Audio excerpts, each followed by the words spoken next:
All right, let's just dive right in, shall we?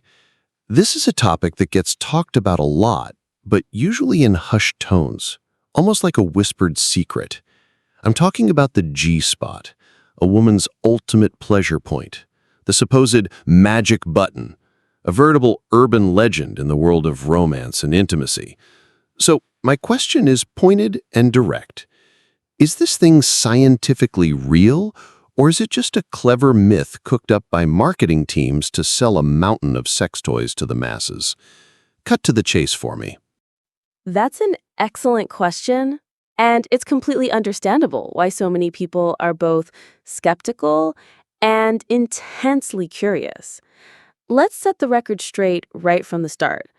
The G-spot, or the Grafenberg spot, named after the gynecologist who first described it, is not a myth.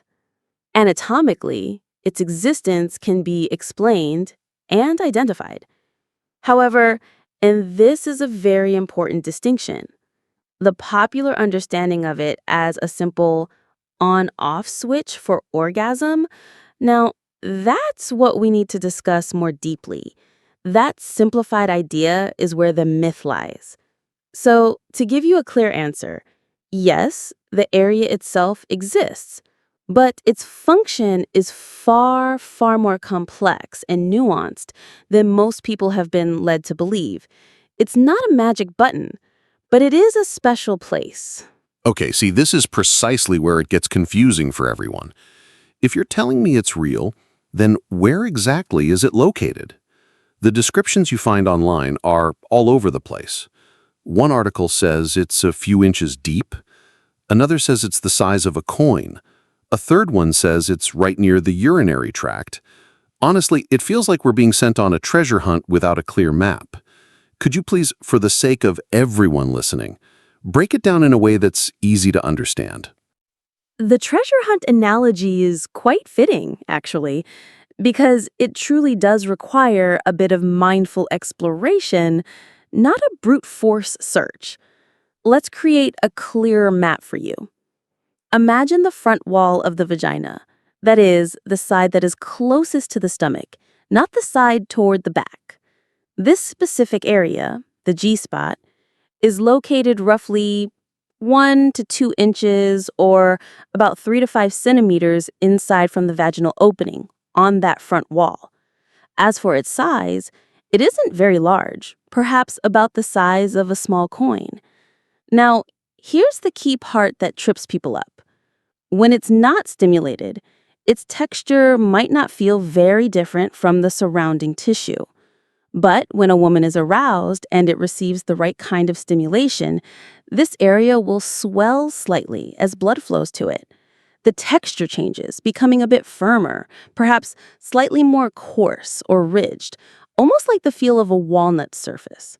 So, you see, it's not a distinct protruding object like a button. It's better to think of it as a zone of spongy erectile tissue that becomes highly sensitized when engorged with blood. Okay, so it swells and the texture changes. I can wrap my head around that. But I've also heard something else, and this one is a bit, strange. People say that when this area is touched, the initial sensation is actually like you have to urinate. Seriously? That sounds like it could really kill the mood. Instead of moving towards pleasure, you're suddenly panicking, thinking you need to find a toilet. Yes, that is one of the most common misconceptions, and frankly, it's a feature that often causes many couples to give up on their exploration altogether. That sensation is perfectly normal. The G-spot's location is anatomically very close to the urethra, which is the tube that carries urine from the bladder. So when that specific area is pressed or stimulated for the first time, the brain, which is processing all of these new signals, can easily misinterpret the pressure as a sign from a full bladder. The secret to moving past this is twofold: communication and relaxation. If that sensation arises, the best thing to do is to pause, take a deep breath, and reassure yourself or your partner that it's normal. Then continue with gentle stimulation. Very often, after a few moments, as the body adjusts, that feeling of needing to pee will transform into a uniquely deep and profoundly pleasurable sensation. In fact, learning to see that initial feeling as a signal that you're in the right place can help shift your perspective from panic to enthusiasm. It's a signpost, not a stop sign. That's a fascinating reframe. Don't panic is the key. So now let's get into the practical side of things. Aside from needing patience and a calm mind, are there any specific tips or tricks for finding this elusive treasure? Perhaps certain sexual positions that make access easier, or specific techniques that a couple could try together? Of course, there are.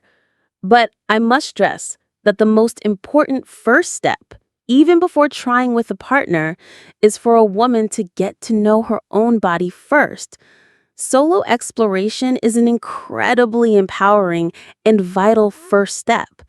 Once she feels comfortable and has a better sense of her own responses, then communication with the partner becomes the bridge to shared discovery. As for positions, absolutely. Any position that allows or encourages stimulation of that front vaginal wall will be very helpful. For instance, the woman on top position, often called cowgirl, is very effective. In this position, the woman holds all the cards, so to speak. She controls the angle, depth, and rhythm of penetration, allowing her to guide her partner's penis to the area that feels most comfortable and pleasurable for her. Another highly effective position is spooning, where partners lie on their sides and penetration occurs from behind. The angle in this position often naturally directs pressure towards the G-spot area. Ultimately, the real key is experimentation. There is no single magic position that works for everyone. It's about a shared journey of discovery. But isn't there still some debate in the scientific community? I've read that some experts say this is all just a power of suggestion. Some studies have even cast doubt on its existence because, as they point out, not all women report experiencing it. How are we supposed to navigate these differing expert opinions? Is it possible that, that some women just don't have one? It's a very critical question, and you're absolutely right. The controversy does exist, but it exists primarily because we make the fundamental mistake of trying to standardize every woman's sexual experience. As I mentioned earlier, anatomically, the zone is there. However, the level of sensitivity of that zone varies immensely from one individual to the next. Think of it this way. Some people are incredibly ticklish on the soles of their feet, while others feel almost nothing at all. It's the same principle.